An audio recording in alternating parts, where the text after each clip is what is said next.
Hello and welcome to Indus News live from Islamabad. I'm Jawad Tehami and these are the headlines.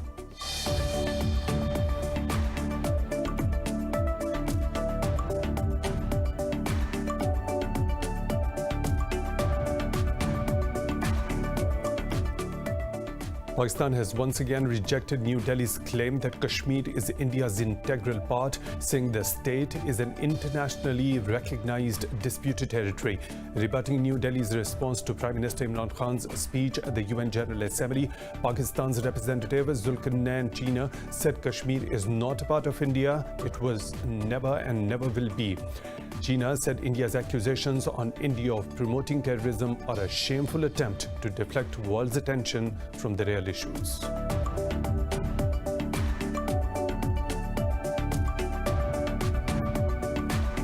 The All-Party Hurriyat Conference has held a demonstration outside the Indian High Commission in Islamabad. The protest against Indian Prime Minister Narendra Modi comes hours before his address to the UN General Assembly. In their speeches, Hurriyat leaders said the Indian government is pursuing a policy of genocide of Kashmiris in the occupied valley.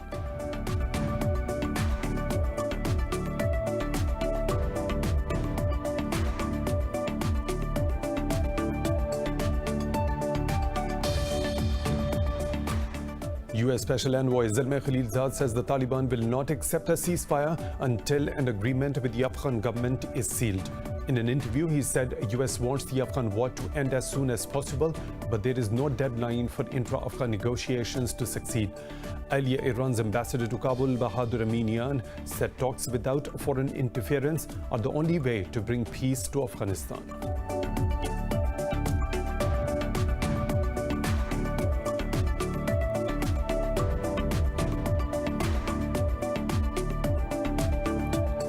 In Belarus, thousands of protesters took to the streets in the capital Minsk demanding President Alexander Lukashenko's resignation. Security forces detained dozens of protesters, including 73-year-old Nina Begniskaya, who has become a key figure of the protest movement. Unrest in Belarus was triggered by last month's presidential election, believed to have been rigged in favor of Lukashenko.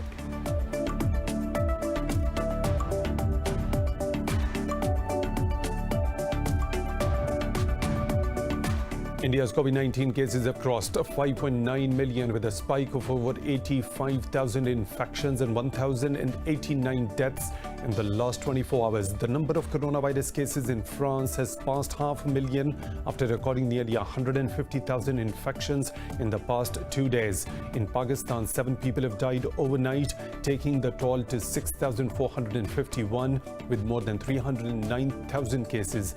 The pandemic has infected over 32 million worldwide and claimed more than 987,000 lives. And in football, Manchester United beat Brighton 3-2 in a thrilling contest at the Amex. Bruno Fernandes netted a penalty for United in the injury time just when the game was headed for a draw.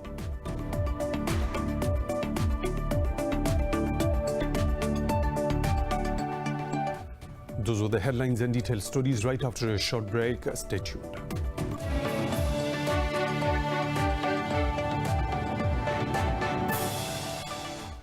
Welcome back, and now for the news in detail. Pakistan has once again rejected New Delhi's claim that Kashmir is India's integral part, saying the state is an internationally recognized disputed territory.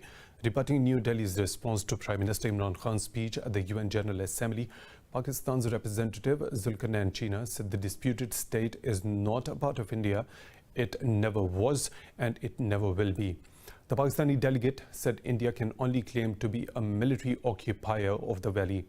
China said India's accusations on Islamabad of promoting terrorism are a shameful attempt to deflect world's attention from the real issues.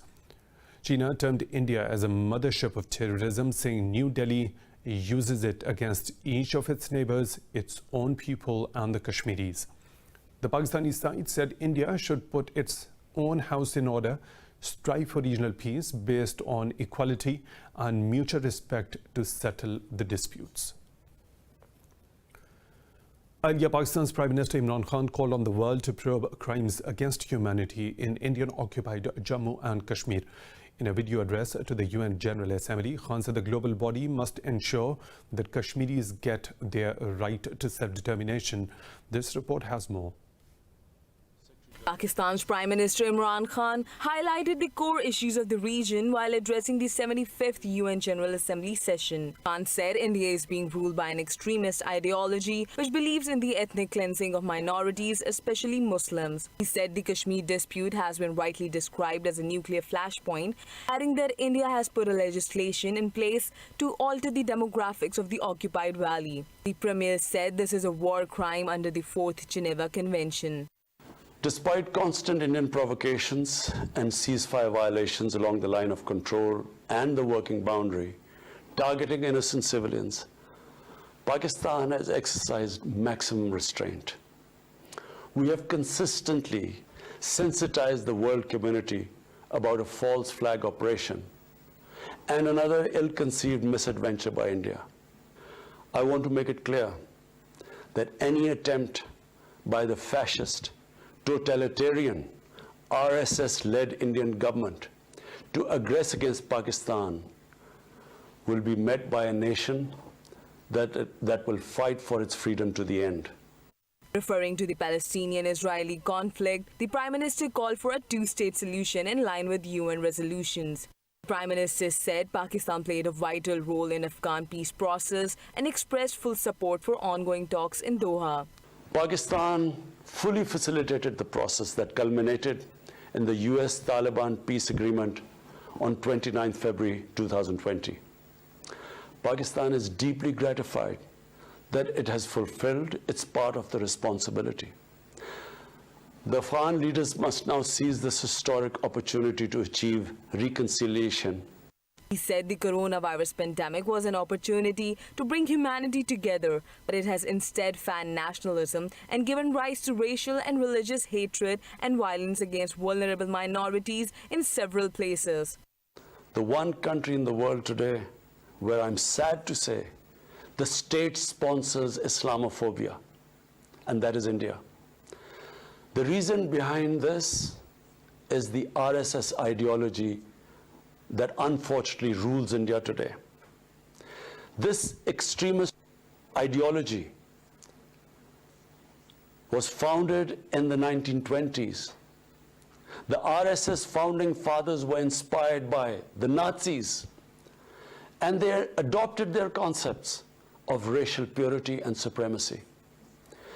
While the Nazis' hate was directed at the Jews, the RSS directs it towards the Muslims and to a lesser extent, the Christians. Prime Minister also urged the implementation of the Paris Accord to curb climate change. He said the UN should be made fully responsive to the challenges of contemporary times. For more on this, we are joined by Munir Akram, Pakistan's permanent representative to the United Nations. Thank you for your time at Indus News. Prime Minister Imran Khan last year raised the Kashmir issue at the UN General Assembly, which echoed internationally. Khan again highlighted the dispute at the UN forum. How much it will pressurize New Delhi? I think that it is a major projection and emphasis on the Kashmir issue, which the Prime Minister has once again brought before the General Assembly. It is obvious that capitals around the world will have to take notice of the points that have been put forward by the Prime Minister, the human rights violations in Kashmir, the violations of ceasefire along the line of control targeting civilians, and the need to find a solution to this problem, which is a major issue between two nuclear-armed states and therefore poses a threat to international peace and security. Governments would be negligent if they did not pay attention to the Prime Minister's assertions and assumptions which he put forward at the General Assembly. Mr. Akram, Prime Minister Imran Khan also warned against any misadventure by India in Azad Kashmir through a false flag operation. So what's your take on this?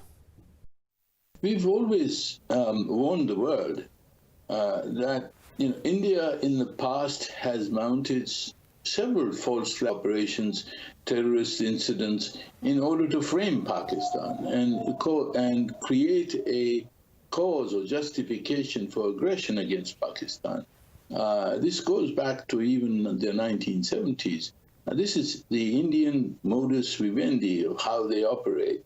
So it is important for us to warn the world that they could resort to this sort of false flag operation once again in order to find justification to aggress against Pakistan. Modi is under pressure internally. COVID crisis, economic downturn, Kashmir, Ladakh, all of these are mounting pressure points domestically on Modi, and therefore we are concerned that they could resort to a diversionary move against Pakistan, and we have to warn the world against the aggressive posture and intentions of the Indian government. Mr. Akram, Prime Minister Imran Khan said Pakistan supports an Afghan-led peace process. How do you see Islamabad's efforts in the ongoing inter-Afghan talks and India's role as a peace spoiler? I think we have fulfilled our promises and our obligations to promote peace. Pakistan will be the biggest beneficiary of peace, apart from the people of Afghanistan.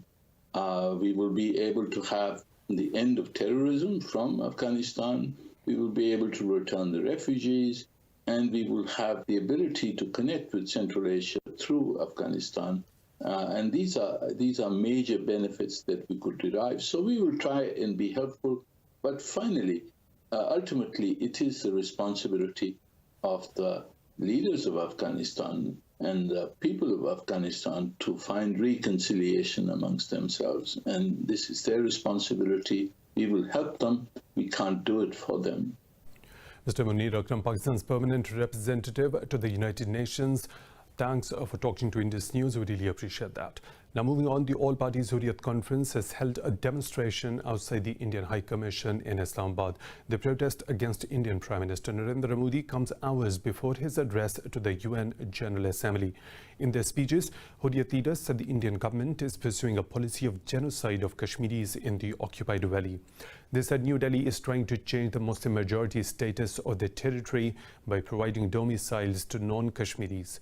They also held a Prime Minister Imran Khan's speech at the General Assembly, saying he expressed the sentiments of Kashmiris. Indian troops have killed more than 300 Kashmiris since it revoked the special status of occupied valley last year. Now, Indian media has revealed the involvement of Indian entities in money laundering, terrorism, drug dealing, and financial frauds around the world. This was exposed in the US financial watchdog, Financial Crimes Enforcement Network's leaked reports. More details in this report. Indian media, along with 109 media organizations in 88 countries, teamed up with the International Consortium of Investigative Journalists to trace the Indian individuals and companies named in the 3,201 suspicious activity reports filed with FinCEN between 1999 and 2017. The investigation of these reports has revealed transactions of entities including Global Diamond Firm, owned by Indians, and a sponsor of the Indian Premier League team. In a majority of cases, domestic branches of 44 Indian banks have been utilized to receive or remit the funds to foreign banks. There are a total of 3,201 transactions worth $1.53 billion which have been listed as suspicious. These cases are also being investigated by the Central Bureau of Investigation, the Enforcement Directorate, and the Directorate of Revenue Intelligence. The investigative team says the reporting has exposed how banks and regulators have failed the public by allowing the flow of dirty money to go unchecked. The U.S. Department of Justice has already launched investigations. Earlier, FinCEN in a statement said that the unauthorized disclosure of SARS is a crime that can impact the national security of the U.S. Responding to this, ICIJ said the reporting for the FinCEN files is lawful and appropriate. And for more on this, we are joined by financial analyst Dr. Salman Shah. So thank you for your time at Indus News. First of all, Indian media has exposed the involvement of Indian entities in money laundering, terrorism, drug dealing and financial frauds around the world. So does this prove India's role in international financial crimes and terror financing? I think this is a very important report, and it reveals for the first time the involvement of the Indian financial sector in money laundering, and I think by extension terror financing also, which is closely related. And Pakistan has been a victim of this for a very long time, and I think this has been revealed in most of their internal debates in India, where the government policy has been towards destabilizing Pakistan, destabilizing and breaking up Pakistan, promoting terrorism in Pakistan. And now this report reveals the extent of their financial sector's involvement in money laundering and terror financing. So I think for Pakistan, this is very important, and we must pick it up and take it to its logical conclusion. And Pakistan has been dealing with the FATF, and we need to bring this to the notice of the Asia-Pacific Group. So do you think the Indian law enforcement agencies can investigate their country's individuals and companies fairly? I don't think so. I think we'll have to go and move the FATF in this regard, and also maybe the United Nations at a bigger scale, and just put this whole thing on the global agenda. And I think the Prime Minister's speech to the United Nations General Assembly also reflected some of the ideas over there. And not only Pakistan is very actively reforming its own financial system. So what would be the impact of FinCEN's leaks on the overall world economy? Look, I think the world economy has to adjust to a financial system which is transparent and which is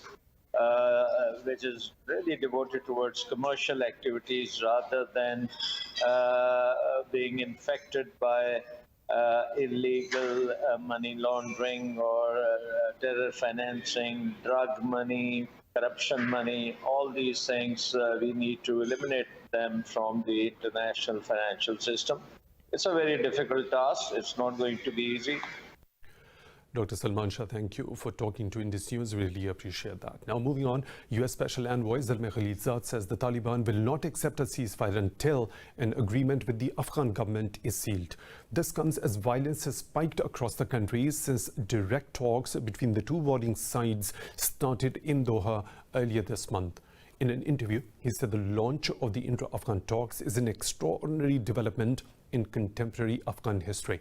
He said the US wants the Afghan war to end as soon as possible, but there is no deadline for the negotiations to succeed. Khalilzad also said the US will take necessary measures to protect itself from potential terrorist threats from Afghanistan. Earlier, Iran's ambassador to Kabul, Bahadur Aminian, said the negotiations without foreign interference are the only way to bring peace to Afghanistan. He said Iran is fully committed to support and facilitate the ongoing Afghan peace process.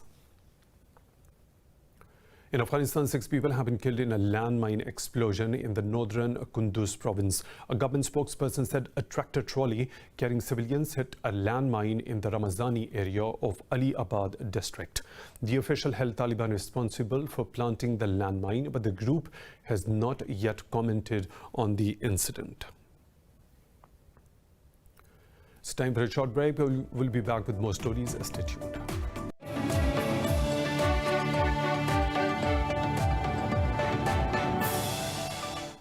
Welcome back. Iran has accused the United States of savagery for inflicting $150 billion of damage on Tehran due to sanctions. In a televised address, President Hassan Rouhani said Washington has inflicted misery on Iranians with its illegal and inhumane sanctions. Rouhani said the US is responsible for the hatred and animosity Iranians feel towards it. Amid mounting tensions with Washington, the coronavirus cases continue to rise in certain parts of the country. Earlier, the government authorized the country's provinces to impose lockdowns wherever necessary to stem a rapid increase in cases. Iran's death toll has climbed over 25,300 after the country recorded 172 fatalities in the last 24 hours. 25 people have been killed and 2 others critically injured in a military plane crash in northeastern Ukraine. The Interior Ministry said the aircraft crashed while landing during a training exercise. It said 20 Air Force University cadets and 7 crew members were among the 27 people on board. In a statement, the State Emergency Service of Ukraine said the crash happened around 2 kilometers from a military airport. Kharkiv city's governor said one pilot reported failure in the left engine of the plane as some of the people managed to jump at a low altitude. We were driving to Shuhuiv and a plane fell right before us. We don't know why. A burning man ran outside. A car drove to the place. They took out a fire extinguisher and started putting out fire. Then there came another one. He had his head cut. He was pulled to that side. They put out the fire on the one that was burning. Now, President Volodymyr Zelensky's office said he will visit the crash site while also announcing an investigation into the disaster. Now moving on, in Belarus, thousands of protesters took to the streets in the capital Minsk, calling for President Alexander Lukashenko to resign.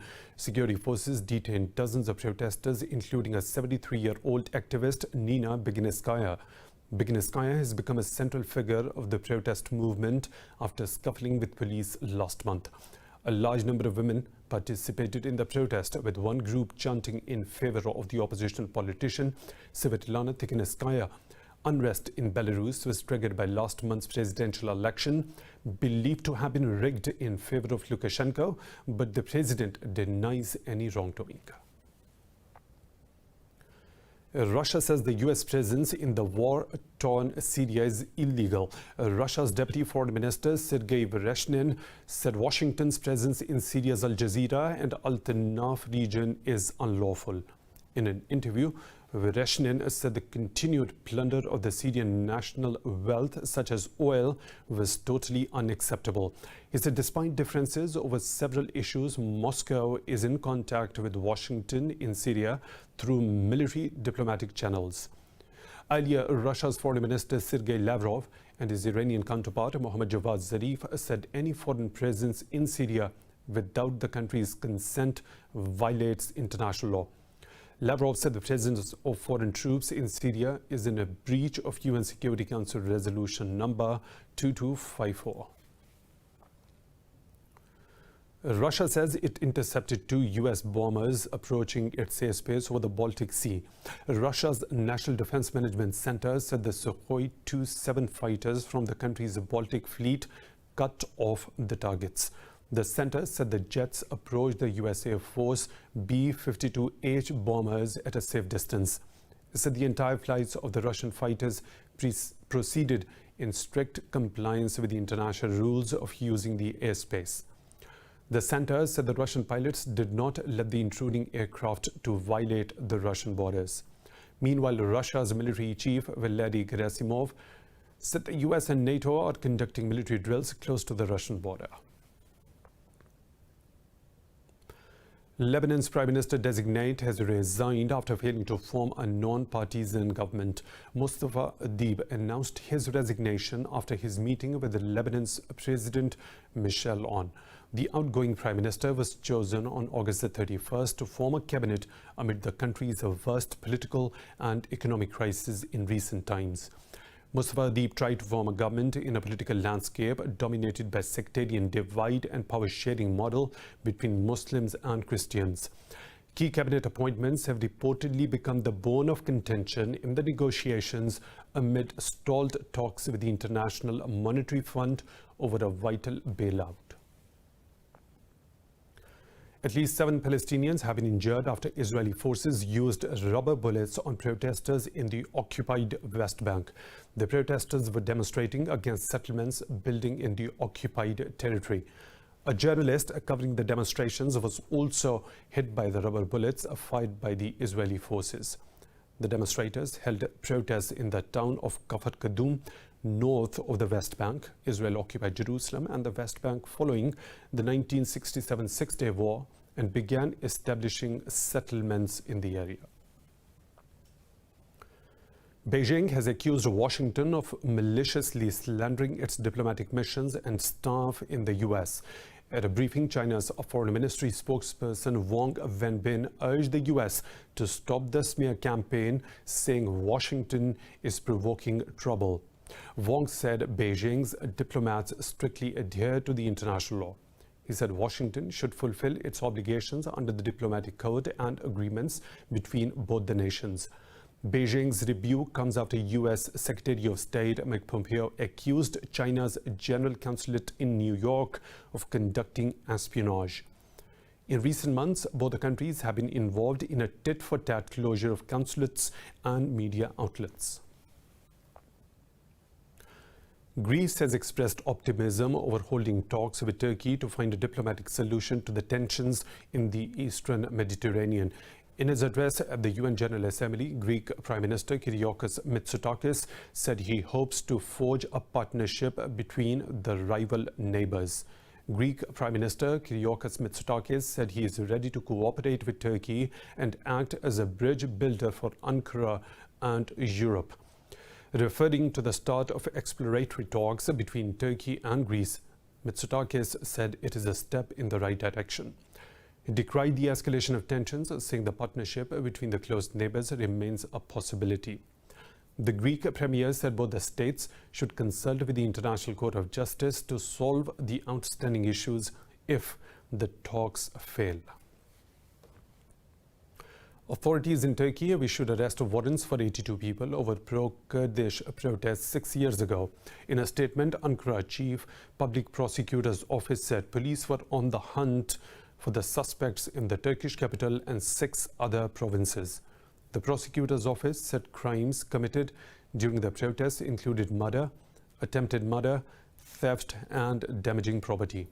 It said 326 security officials and 435 citizens were injured during those protests. A warrant was also issued for Mayor of Kars city, Ayhan Bilgin. The October 2014 protest in Turkey was sparked by ISIS seizure of mainly Kurdish Syrian town of Kobane. Ethiopia says it has no intention of harming Sudan and Egypt with its plan to build the Grand Ethiopian Renaissance Dam on the Blue Nile River. In his address at the UN General Assembly, Prime Minister Abiy Ahmed said Ethiopia is committed to finding a mutually beneficial outcome. Ahmed said his government will address the concerns of the downstream countries in the ongoing African Union-led process.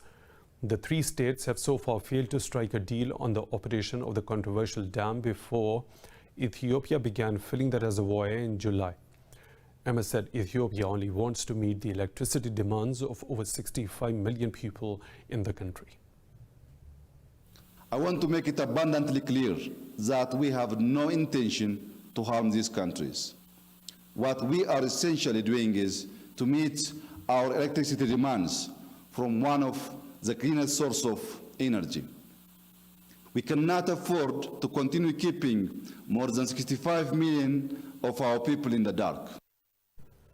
India's COVID-19 cases have crossed 5.9 million with a spike of over 85,000 infections and 1,089 deaths in the last 24 hours. The number of coronavirus cases in France has passed 500,000 after recording nearly 150,000 infections in the past 2 days.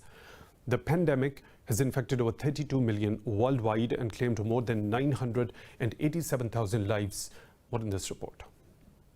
Around the world, stricter social distancing guidelines and restrictions on businesses are being brought into effect to curb a second spike. But in contrast, curbs on businesses are being lifted in some US states, despite the increasing number of cases nationwide. The World Health Organization has warned that the global COVID-19 death toll can hit 2 million before an effective vaccine is widely used. The health body said the figure can be higher without concerted international action. As far as we are concerned, and so far, as you know, all the publications we have seen, the publications say it's actually something, the virus has happened naturally It came naturally. So these are all the publications we know. In Spain, the government has recommended reimposing a partial lockdown on all of Madrid area, where cases have risen sharply. More restrictions have been announced in several regions of the UK as new daily infections continue to rise. Meanwhile, Australia says it has been able to restore about half the jobs it lost during the economic crisis caused by the COVID-19 pandemic. Speaking remotely from Sydney, Prime Minister Scott Morrison said Australia has fared better than most in terms of the death toll. Our COVID-19 case and fatality rates are a fraction of those across the globe. And while our economy has not been spared the blow of recession, our first in almost 30 years in Australia, the impact has been far less than almost every other developed economy in the world. Almost half the jobs that we had lost to the virus early on have been already recovered. South Korea's new cases fell below 100 for the first time in 4 days as the country is struggling with sporadic cluster infections in the Greater Seoul area. Mainland China reported 50 new COVID-19 cases compared with 8 cases announced a day earlier. In Pakistan, 7 people have died overnight due to the COVID-19, taking the toll to 6,451. The Health Ministry reported 566 new infections since yesterday, raising the number of active cases to nearly 8,000. The ministry said with a 95% recovery rate, over 295,000 patients have recovered from the disease. Sindh is still the most affected province with more than 135,000 infections, while over 98,000 cases have been reported in Punjab province so far. The National Command and Operations Centre said 735 hospitals are providing facilities to 874 patients admitted across the country. The World Economic Forum says Pakistan has been inducted to a Global Champions for Nature community. In a letter, the forum said Pakistan was selected in recognition of its nature-friendly policies.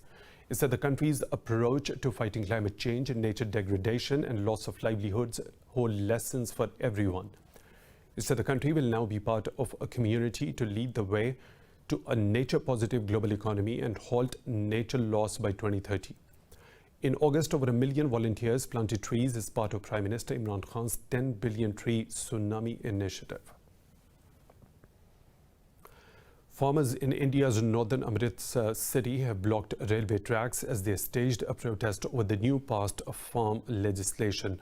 The farmers said the new bills can pave the way for the government to stop buying grain at the guaranteed prices. They said the legislation will leave farmers at the mercy of private buyers who can set their own prices. But Prime Minister Narendra Modi's government has defended the bills as reforms to help rid India's agriculture sector of antiquated laws. The government said the bills will make it easier for farmers to sell their produce directly to big buyers. The government's assurances have failed to placate millions of farmers who make up an influential voting bloc in Punjab and Haryana. Seoul has urged Pyongyang to conduct a joint investigation into the fatal shooting of a South Korean fisheries official. South Korea's presidential office says the joint effort will resolve the discrepancies in accounts of the accident from both the countries. Seoul's suggestion comes after North Korea's supreme leader Kim Jong-un apologized over the incident. South Korea's President Moon Jae-in's government is under intense pressure over its response to the incident. South Korea's opposition People Power Party says Pyongyang's apology is not genuine. The supposition has called for the case to be sent to the International Criminal Court and the UN Security Council. Pyongyang says it shot at the man intruding into the North's waters and burned the floating material carrying the man to contain the spread of COVID-19. Hungary has denounced an empire-like conduct of the EU, saying the bloc should be built around its member states rather than its institutions. In an interview, Hungary's Prime Minister Viktor Orban rejected EU's new migrant policies, saying it is a national security issue. Orban said he was a freedom fighter for national sovereignty while denying claims of flouting democratic values. The Premier said he will continue his fight against liberal democracy in the name of intellectual freedom. He urged Brussels to reverse sanctions on Russia imposed over issues including human rights and the annexation of Crimea. But the right-wing leader lent support for the creation of a European army to constrain Moscow's ambitions. More stories to follow right after a short break.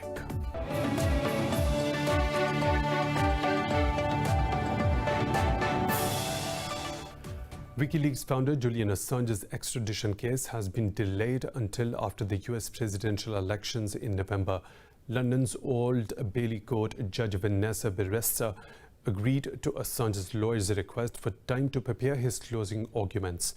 Assange's lawyer, Edward Fitzgerald, told the court that some aspect of his client's defense were linked to the US President Donald Trump. Judge Beresta said the decision will be announced after the elections, as she gave the defense 4 more weeks to prepare their arguments. Assange's legal team argues the prosecution is politically motivated and violates his human rights. The Australian is fighting extradition to the US, where he is wanted for espionage over the release of confidential cables by WikiLeaks in 2010 and 11. Sudan says it does not want to link its removal from a US terrorism list to normalization of relations with Israel.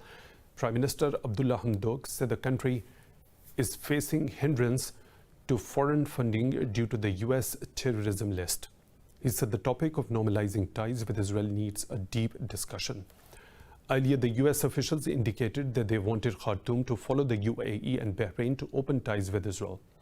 Sudan was put on the US list in 1993 because Washington believed former ruler Omar al-Bashir's regime was supporting militant groups.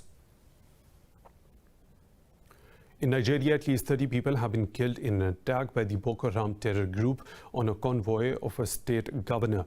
Borno State Governor Babagana Zulum was on his way to the town of Baga when the convoy came under attack. Local media reports say over a dozen security personnel are among the casualties. About 3 million people have been displaced in more than a decade of terror activities by Boko Haram. Scores of civilians are still trapped in remote communities, unable to flee because of insecurity on the roads. In Ethiopia, armed attackers have killed 15 people in the western part of the country. In a statement, Ethiopian Human Rights Commission said 4 of the victims were killed in a pre-dawn assault in Matakel zone. It said civilians are being subjected to repeated attacks with unmitigated cruelty in Benshangul Gumuz state. It urged federal and regional authorities to take necessary steps to enforce the rule of law and bring the perpetrators to account. Earlier, 2 incidents of violence had left several civilians killed and forced 300 people to flee their homes.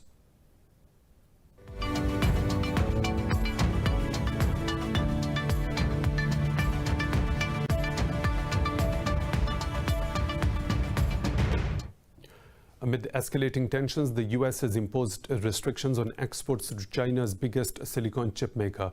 The government said the equipment of the Semiconductor Manufacturing International Corporation could be used for military purposes. In a letter, the Commerce Department said exports to the company pose a security risk.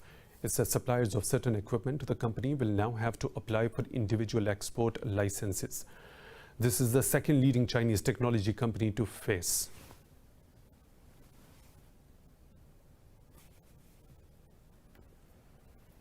More stories to follow, but after a short break, stay tuned.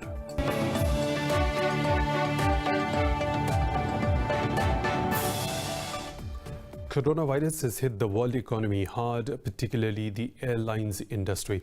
This has led to the massed redundancies and slashed routes all across the globe. Forced to find inventive ways to recover, South Korea's national flag carrier, Korean Air, has transformed 2 of its passenger aircrafts into cargo carriers. What in this report? The situation Korean Air is facing is not too dissimilar from what ails the rest of the world. Among other problems, the company is reeling through cash starvation. General Manager Shim Jae-woo says the international travel has reduced considerably following the pandemic. Fewer tickets are being sold, operating loss and poor cash flow are the biggest blow to our company. Despite travel being reduced, consumption has not waned as air freight rates are up amid COVID-19. This has created a small window of opportunity for airlines to bag some profit. Impacted by the COVID-19 pandemic, converting passenger jets into cargo carriers puts more airplanes into use and helps generate additional revenue. Another South Korean major flag carrier, Asiana Airlines, has also overhauled 3 of its passenger aircrafts to transport cargoes. The conversions might give a little relief to the struggling airlines, but it takes time for the industry to completely recover from the losses.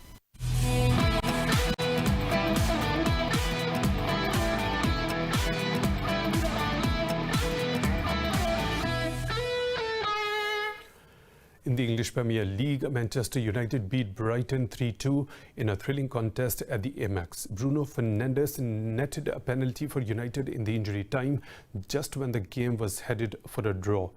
Neil Maupay opened the scoring for Brighton minutes before the half-time whistle. An own goal from Lewis Dunk and a Marcus Rashford finish put United ahead, making the scoreline 2-1. Solly March scored from a cross to make it 2-2 in the 5th minute of the injury time, but a dramatic penalty in the final moments of the game ended up deciding the match in United's favour.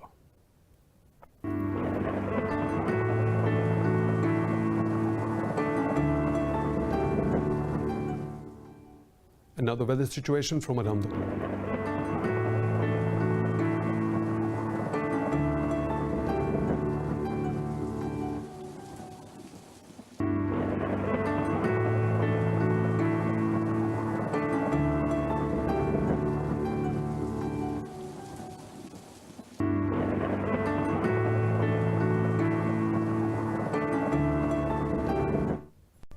And that's all for now. For the latest updates, you can follow us on social media at Indus.News.